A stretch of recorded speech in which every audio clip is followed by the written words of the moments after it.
Welcome to the Future of Field Service podcast. I'm your host, Sarah Nicastro. Last week, we held the sixth and final Future of Field Service live tour event for 2023 in Stockholm.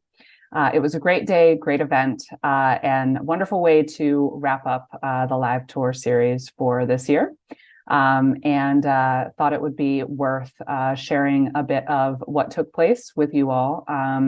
If you haven't listened to any of our event recap podcasts before or haven't had the opportunity to attend a live tour event, the format for the day is we have a series of speakers, typically 4, 5, 6 speakers, depending on the duration of that day's event, who do interview-based sessions. So similar to what you normally hear on this podcast, just in person. So they're pretty casual in nature. You know, we sit in front of the audience, but they aren't slide-based. You know, we're sort of welcoming these people in to, you know, share their experiences, insights, expertise with the audience and learn from one another.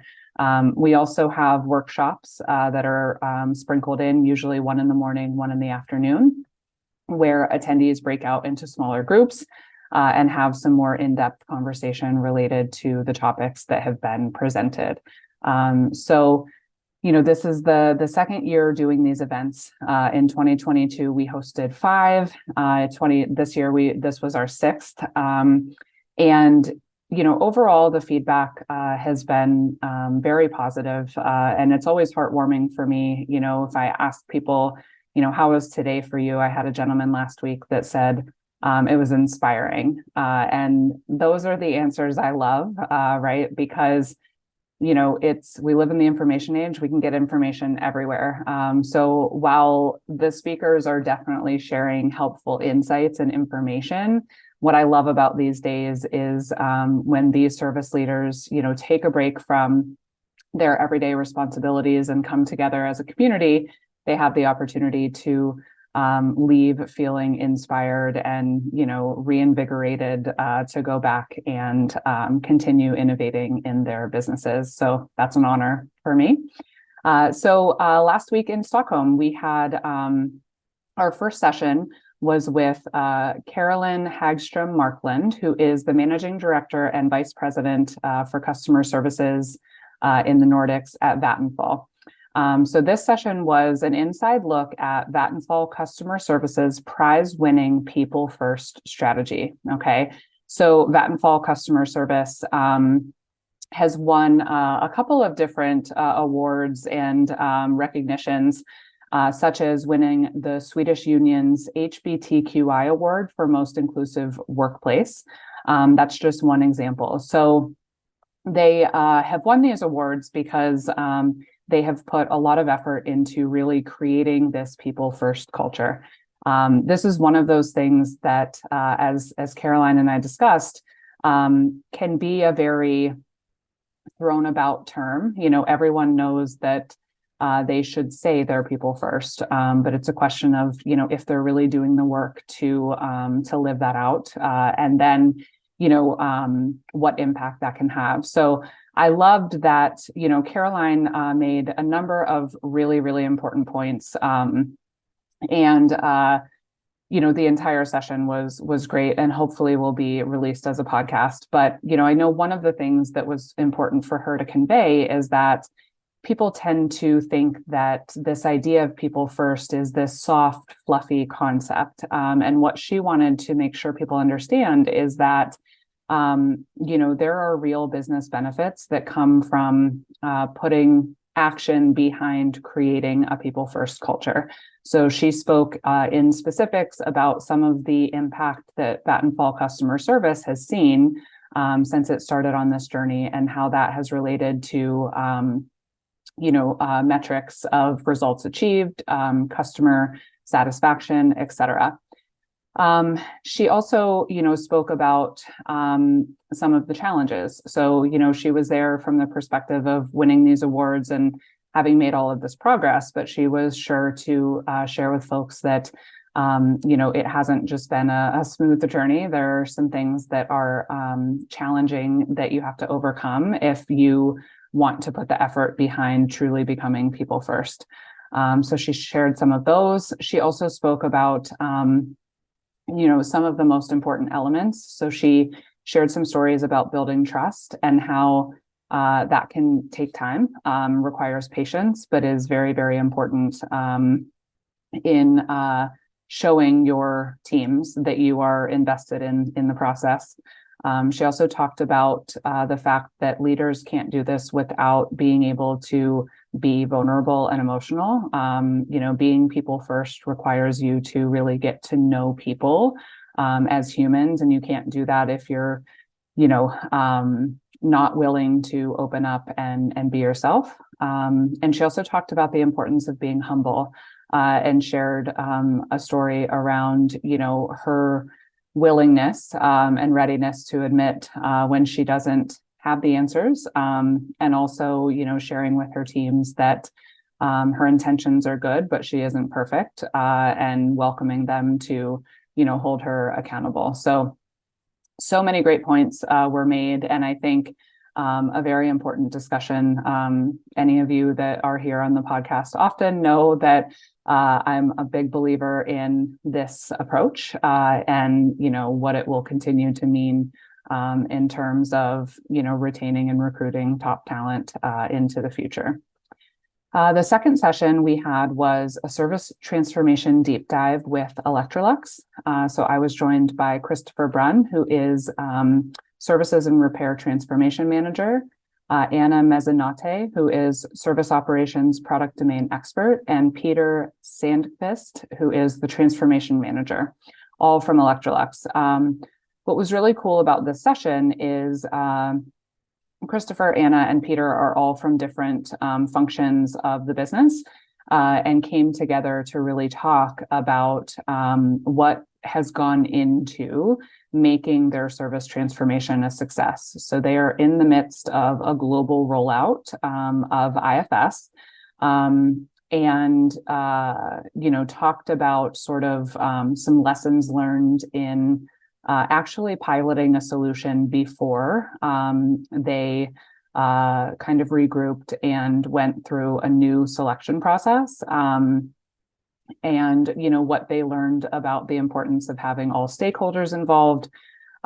They also then talked about the pilot process, change management, lessons learned from Peter was speaking, from the business perspective, some of the things that came up that were, maybe a little bit more unexpected or, unique that they have kept track of and taken as lessons learned.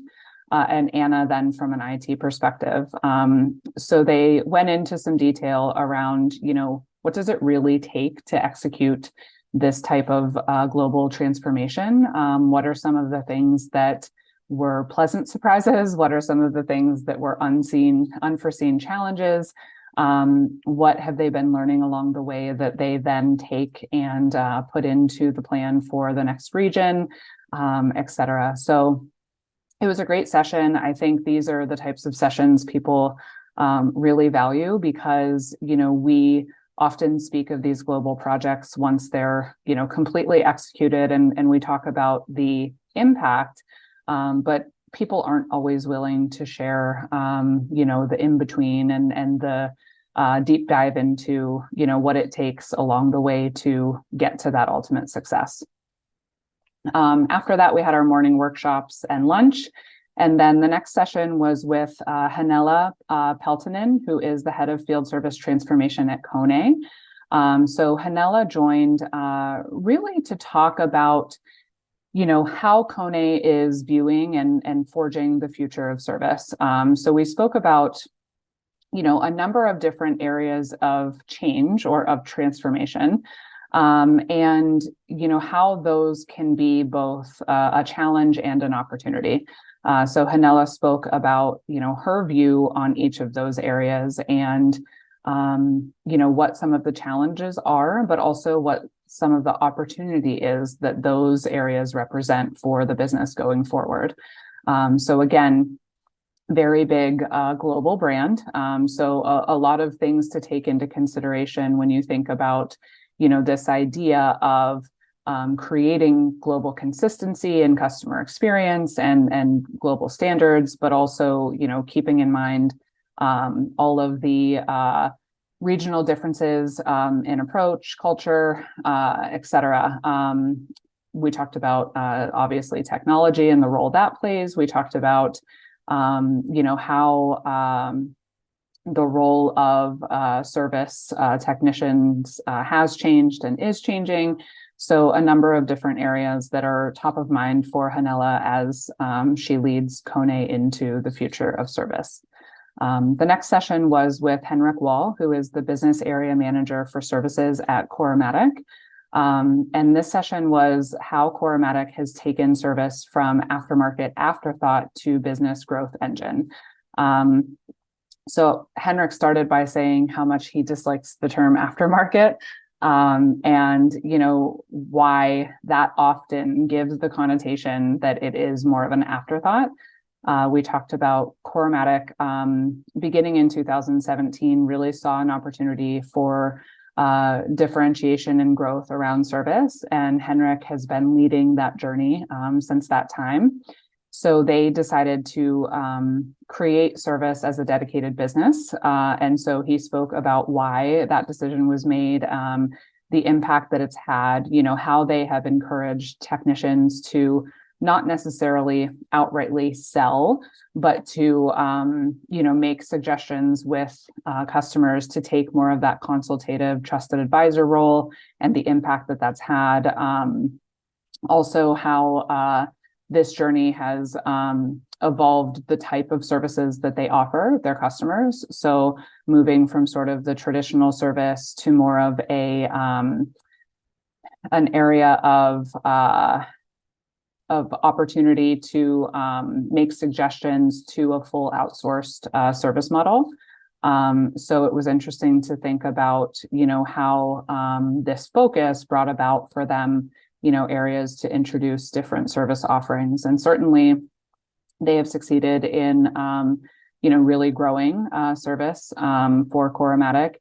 And so we talked about, in the future, making sure that the different areas of the business are aligned to provide a cohesive customer experience, and, some of the things that will be coming next.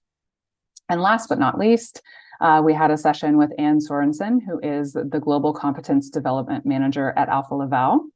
And we talked about, what it takes to build competence in service from the front lines to the leadership levels. So Anne spoke quite a bit about some of the changes we see in the talent landscape and, what's important to new talent coming in terms of, not only the onboarding experience and training, but also career development paths, what opportunities exist for them within the business and how that requires Alfa Laval to take a different approach than it has traditionally.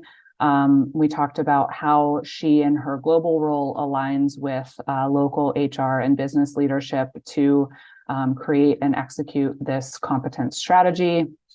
We talked about the importance of a company brand and, sort of evangelizing the service opportunity, bringing people into service as a potential career. We talked about the importance of competence, not only at the frontline level, which is, I think, what people often think of, making sure that the frontline workforce is trained and enabled to do the job we need them to do, but also remembering that we need to think about competence from the leadership perspective. So sort of tying back to the first session of the day with Caroline and, for us to be more people first, for us to take a modern leadership approach, we need to keep in mind that leadership also demands, training, development, upskilling, and competence building along the way. And of course, she spoke about, how Alfa Laval is tackling these different areas, what she thinks the future holds in terms of building competence and some of the trends. And it was a great way to wrap up the day. So 5 great sessions, and some workshops interspersed to talk about these things and to have people weigh in on where they're at in their companies with these topics, and also ask questions and have some good dialogue. So it was, like I said, a great way to end the tour series. We don't yet have plans in place for what 2024 will hold, but stay tuned. We'll obviously share those with you all as soon as we know, and hope that if you haven't had the opportunity to join us at one of these events thus far, you will in the near future. They are special days, and I enjoy each and every one. So big thank you to everyone in Stockholm who joined us to speak and share their insights, and also those who came to attend and enjoy the day. As always, you can find more content by visiting us at futureoffieldservice.com. My hope is in the coming weeks, we will be able to share some of the Stockholm sessions as podcasts so that you can hear the conversations that I've mentioned today in their full detail. The Future of Field Service podcast is published in partnership with IFS. You can learn more at ifs.com. As always, thank you for listening.